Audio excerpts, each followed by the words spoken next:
over the last 5 weeks, we've been talking about the power of prayer in our series called Believe and Receive.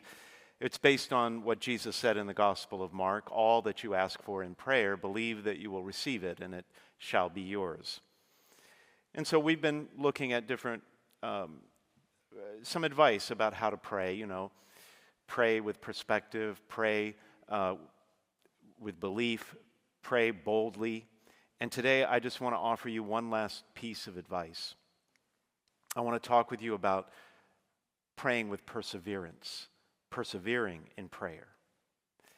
Because there are times when we all enjoy things in our lives, when everything just seems to click, your plans work out. Like with Jesus today, the colt was there in that first gospel, just as he had said. The owners cooperated, and then he entered into the city. People praised him and believed in him.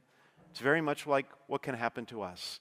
We have those times when everything just seems to work out, but we also face difficult times, seasons of suffering, pain, defeat, and disappointment. A friend might betray you, turn against you, suddenly shut you out for no reason. And the betrayal could just be out in the open. Embarrassing, everybody knows about it, like when Judas handed over Jesus to the authorities while kissing him on the cheek. If that ever happens to you, or has happened to you, probably we're tempted to get even, to take vengeance. Like when the disciples responded to Jesus' arrest with violence, cutting off someone's ear. Or maybe there'll be those times when your coworkers or neighbors or people you know kind of brag about how great and important they are, lording their successes, their promotions and achievements over you. Kind of like the way the disciples today in the gospel tried to one-up each other, try to show everyone else how important they really were. So much of what happened to Jesus in the gospel passage today actually reflects some of the darkest points in our own lives. There will be moments when you deny who you really are, what you believe, the deepest part of you, just like Peter did with his own faith, saying he didn't know Jesus. There will be times when you just want to fit in with others. You don't want to stand out. You compromise. You go along to get along. You don't say anything when you know you should say something. And then you see Jesus looking at you in the same way he looked at Peter when he denied knowing Jesus. There will be times when people who should be there for you are not, when they fail.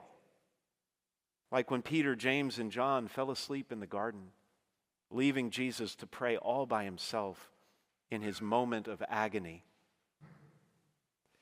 Peter, James, and John were supposed to be the leaders of the disciples, the inner circle, and yet they fell asleep. They abandoned Jesus.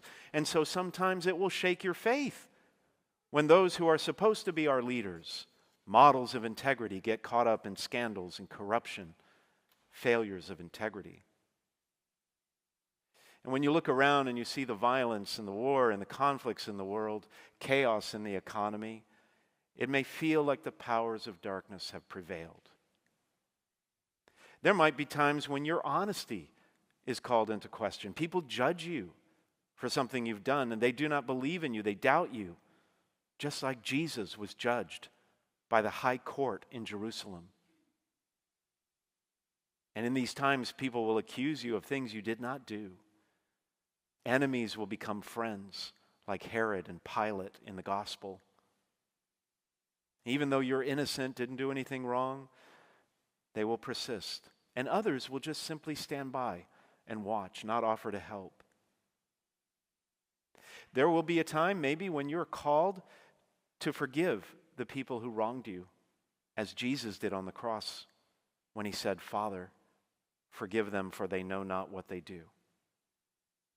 Or it could be that you're forced to carry someone else's burdens, even though you had nothing to do with the problem, like when the Roman soldiers made Simon carry the cross for Jesus.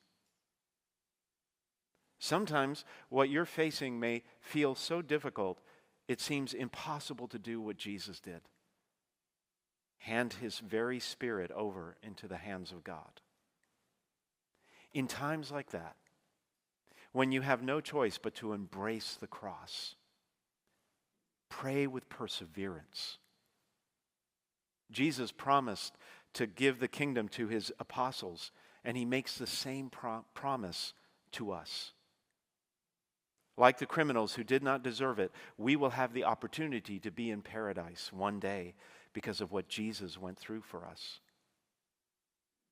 But also in this life to enjoy a kingdom of joy, light, and peace, because we know God is also at work now, hearing our prayers, working his plan out, offering his children good gifts because of the good Father he is. What we have to do is persevere in our prayer. To pray like Jesus did in the garden, when he prayed so fervently that his sweat became like drops of blood falling on the ground. Jesus prayed with perseverance. And not only that, he prayed boldly, with possibility. He said a big, bold prayer right in the middle of that agony and suffering. He asked God to take it all away, fix the situation, make it work out. He said, Father, if you are willing, take this cup away from me. But then, in the same breath, he prayed the perfect, most profound prayer any of us could ever offer.